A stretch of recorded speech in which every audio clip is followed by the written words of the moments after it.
Excel PU college ಗುರುವಾಯಿನಕೆರೆ, ಕರ್ನಾಟಕದ number 1 PU college. Admissions open now. ಕೊಲೆ ಕೇಸ್ನಲ್ಲಿ ಸಾಕ್ಷಿಗೆ ಬೆದರಿಕೆ, ದರ್ಶನ್ಗೆ ಸಂಕಷ್ಟಾನ.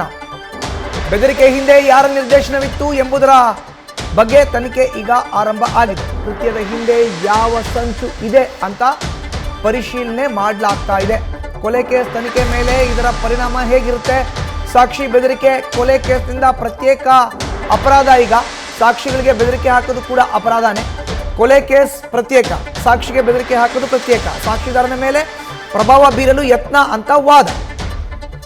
ಆರೋಪಿಗಳ ಜಾಮೀನು ವಿಚಾರಣೆಯಲ್ಲಿ ಪ್ರಮುಖ ಪಾತ್ರ ವಹಿಸುತ್ತೆ ಈ ಒಂದು ವಿಷಯ. ಸಾಕ್ಷಿದಾರರಿಗೆ ಹೆಚ್ಚಿನ ಭದ್ರತೆಗೆ ಕೋರ್ಟ್ ಆದೇಶ ನೀಡುವಂತ ಸಾಧ್ಯತೆ ಇದೆ. ಈಗ ಸಾಕ್ಷಿಗಳಿಗೆ ಬೆದರಿಕೆ ಹಾಕ್ಬಿಟ್ರೆ ಹೇಗೆ? ಅವ್ರಿಗೂ ಕೂಡ ರಕ್ಷಣೆ ಕೊಡಬೇಕಲ್ಲ ಸಾಕ್ಷಿಗಳು ಹೇಳಿದಾಗ. ಸೊ ಹೀಗಾಗಿ ಈಗ ದರ್ಶನ್ಗೆ ಸಂಕಷ್ಟಾನ ಅನ್ನೋ ಪ್ರಶ್ನೆ ಮತ್ತೆ ಎದ್ದಿದೆ.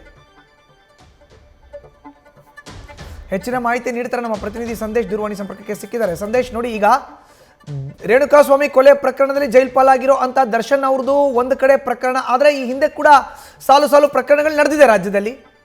ಆದರೆ ಸಾಕ್ಷಿಗಳಿಗೆ ಬೆದರಿಕೆ ಹಾಕದಂಥ ಕೇಸ್ಗಳಲ್ಲಿ ಪ್ರತ್ಯೇಕ ಪ್ರಕರಣಗಳು ದಾಖಲಾಗುತ್ತಂತೆ.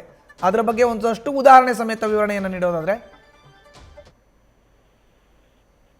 ಮಧುಸೂದನ್, ಇಲ್ಲಿ ಪ್ರಮುಖವಾಗಿರುವಂತದ್ದು ಸಾಕ್ಷಿಗಳಿಗೆ ಬೆದರಿಕೆ ಹಾಕಿರುವಂತದ್ದೇನಿದೆ, ಇದು ಪ್ರಮುಖ ಪ್ರಕರಣಕ್ಕೆ ಅಥವಾ ಮೇನ್ ಕೇಸ್ ಏನಿರುತ್ತೆ ಆ ಮೇನ್ ಕೇಸ್ಗೆ ಬಹಳಷ್ಟು ಹೊಡೆತವನ್ನ ಕೊಡುತ್ತೆ ಅನ್ನೋದು ಈ ಹಿಂದೆ ನಡೆದಿರುವಂತಹ ಹಲವು ಪ್ರಕರಣಗಳನ್ನ ನಾವು ನೋಡಿದ್ರೆ ಗೊತ್ತಾಗುತ್ತೆ. ಬಿಕಾಸ್ ಇಲ್ಲಿ ಈ ಒಂದು ಏನು ಬೆದರಿಕೆಯನ್ನ ಹಾಕಿದ್ದಾರೆ, ಬೆದರಿಕೆ ಯಾವ ಕಾರಣಕ್ಕೆ ಹಾಕಿದ್ರು ಅನ್ನೋದು ಇಲ್ಲಿ ಪ್ರಮುಖವಾಗಿರುವಂತ ವಿಚಾರ. ಅಂದ್ರೆ ಇಲ್ಲಿರೋದು ಅಂದ್ರೆ ಯಾವ ಕಾರಣಕ್ಕಾಗಿ ಇವರು ಬೆದರಿಕೆ ಹಾಕಿದ್ರು ಅಂದ್ರೆ ಮಾಡಿರುವಂತಹ ಅಪರಾಧ ಏನಿದೆ ಅದನ್ನ ಇವರೇ ಮಾಡಿದ್ದು ಅನ್ನೋ ಒಂದು ಕಾನ್ಶಿಯಸ್ನೆಸ್ ಇಂದ ಈ ರೀತಿಯ ಕೆಲಸಗಳನ್ನ ಮಾಡಿದ್ರ ಅಥವಾ ಸಾಕ್ಷಿಗಳಿಗೆ ಬೆದರಿಕೆ ಹಾಕುವಂತ ಕೆಲಸವನ್ನ ಮಾಡಿದ್ರ ಅನ್ನೋದು ಪ್ರಮುಖವಾಗಿರುವಂತ ವಿಚಾರ ಆಗುತ್ತೆ.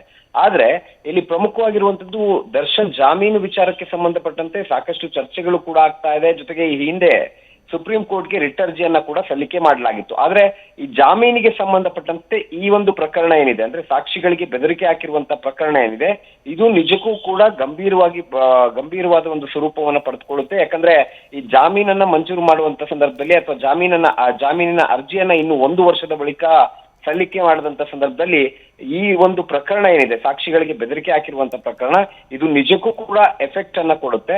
ಅದ್ರ ಜೊತೆಗೆ ಈ ಹಿಂದೆ ಕೂಡ ಸುಮಾರು ಪ್ರಕರಣಗಳನ್ನು ಕೂಡ ನಾವು ಗಮನಿಸಬಹುದು. ಅಂದ್ರೆ ಒಂದು ಮರ್ಡರ್ ಕೇಸ್ ಆದ ನಂತರ ಸಾಕ್ಷಿಗಳಿಗೆ ಅಥವಾ ಎವಿಡೆನ್ಸ್ಗಳಿಗೆ ಬೆದರಿಕೆ ಹಾಕಿರುವಂತ ಪ್ರಕರಣ ಹಲವಾರು ಪ್ರಕರಣ ಇದೆ. ಅದರಲ್ಲೂ ಕೂಡ ದೇಶದಲ್ಲಿ ಪ್ರಮುಖ ಪ್ರಕರಣಗಳನ್ನ ನಾವು ನೋಡೋದಾದ್ರೆ ಯೋಗೇಶ್ವರ್ ಗೌಡ ಪ್ರಕರಣ ಏನಿದೆ ಈ ಒಂದು ಪ್ರಕರಣದಲ್ಲೂ ಕೂಡ ಅಂದ್ರೆ ಆ ಒಂದು ಕೊಲೆ ಪ್ರಕರಣದಲ್ಲೂ ಕೂಡ ವಿನಯ್ ಕುಲಕರ್ಣಿ ಅವರಿಗೆ ಜೀವಾವಧಿ ಶಿಕ್ಷೆ ಆಗುತ್ತೆ.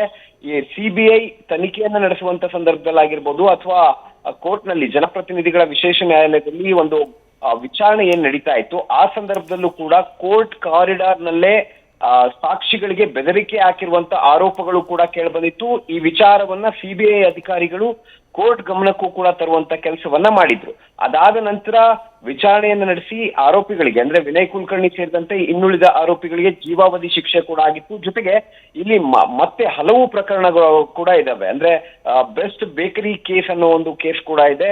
ಇದರಲ್ಲಿ ಸಾಕ್ಷಿದಾರರಿಗೆ ಬೆದರಿಕೆಯನ್ನ ಹಾಕಿ ಅವ್ರನ್ನ ಹಾಸ್ಟೆಲ್ ಆಗುವಂತೆ ಏನು ಆರೋಪಿಗಳು ಮಾಡಿರ್ತಾರೆ. ಅದಾದ ನಂತರ ಇದನ್ನ ಅಂದ್ರೆ ಈ ಒಂದು ಆರೋಪವನ್ನ ಸುಪ್ರೀಂ ಕೋರ್ಟ್ ನಲ್ಲಿ ಪ್ರಶ್ನೆ ಮಾಡಲಾಗಿತ್ತು. ಅಂದ್ರೆ ಈ ಸಾಕ್ಷಿದಾರರಿಗೆ ಬೆದರಿಕೆ ಹಾಕಿ ಈ ರೀತಿಯ ಹೇಳಿಕೆಯನ್ನ ಕೊಡಿಸಿದ್ದಾರೆ ಅಂತ ಸುಪ್ರೀಂ ಕೋರ್ಟ್ ನಲ್ಲಿ ಇದನ್ನ ತಿಳಿಸಲಾಗಿತ್ತು. ಅದಾದ ನಂತರ ಮರು ವಿಚಾರಣೆಯನ್ನು ನಡೆಸಿ 9 ಜನ ಆರೋಪಿಗಳಿಗೆ ಜೀವಾವಧಿ ಶಿಕ್ಷೆಯನ್ನ ಕೊಡಲಾಗಿತ್ತು. ಇದೇ ರೀತಿಯಲ್ಲಿ ಜೆಸಿಕಾ ಲಾಲ್ ಮರ್ಡರ್ ಕೇಸ್ ಆಗಿರ್ಬೋದು, ಅಸಾರಾಂ ಬಾಪು ರೇಪ್ ಕೇಸ್ ಆಗಿರ್ಬೋದು ಅಥವಾ ಮುರುಘಾ ಮಠ್ ಪೋಕ್ಸೋ ಕೇಸ್ ಆಗಿರ್ಬೋದು, ಈ ಎಲ್ಲಾ ಕೇಸ್ಗಳಲ್ಲೂ ಕೂಡ ಇದೇ ರೀತಿಯಲ್ಲಿ ಸಾಕ್ಷಿದಾರರಿಗೆ ಬೆದರಿಕೆ ಒಡ್ಡುವಂತ ಕೆಲಸವನ್ನ ಆರೋಪಿಗಳು ಕೂಡ ಮಾಡಿರ್ತಾರೆ. ಆದ್ರೆ ಬಹುತೇಕ ಪ್ರಕರಣಗಳಲ್ಲಿ ಈಗ ಆರೋಪಿಗಳಿಗೆ ಜೀವಾವಧಿ ಶಿಕ್ಷೆ ಆಗಿತ್ತು. ಜೊತೆಗೆ ಇಲ್ಲಿ ಸಪೋಸ್ ಏನಾದ್ರೂ ಆರೋಪಿಗಳು ಸಾಕ್ಷಿದಾರರಿಗೆ ಬೆದರಿಕೆ ಒಡ್ಡಿದ್ದಾರೆ ಅನ್ನೋದು ಈ ಒಂದು ಪ್ರತ್ಯೇಕ ಪ್ರಕರಣದಲ್ಲಿ ಪ್ರೂವ್ ಆದ್ರೆ ಕೇಸನ್ನೇ ಬೇರೆ ರಾಜ್ಯದ ಒಂದು ನ್ಯಾಯಾಲಯಕ್ಕೆ ವರ್ಗಾವಣೆ ಮಾಡುವಂತ ಸಾಧ್ಯತೆಗಳು ಕೂಡ ಇರ್ತವೆ. ಅಂದ್ರೆ ಕಂಪ್ಲೀಟ್ ಕೇಸನ್ನ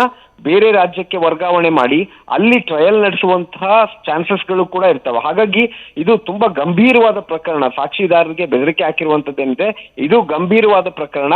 ಹಾಗಾಗಿ ಈಗ ಸಿಕ್ಕಿರುವಂತಹ ಆರೋಪಿಗಳು ಎನ್ಕ್ವೈರಿ ಸಂದರ್ಭದಲ್ಲಿ ಯಾರ ಮುಖಾಂತರ ಅಥವಾ ಯಾರ ಆದೇಶದ ಮೇಲೆ ಈ ಕೆಲಸವನ್ನ ಮಾಡಿದ್ವಿ ಅಂತ ಹೇಳ್ತಾರೆ, ಅದು ಕೂಡ ಪ್ರಮುಖವಾದ ಒಂದು ವಿಚಾರ ಆಗಿರುತ್ತೆ. ಮಧುಸೂದನ್, ಧನ್ಯವಾದ ಸಂದೇಶ್ ನಿಮ್ಮ ಮಾಹಿತಿಗೆ.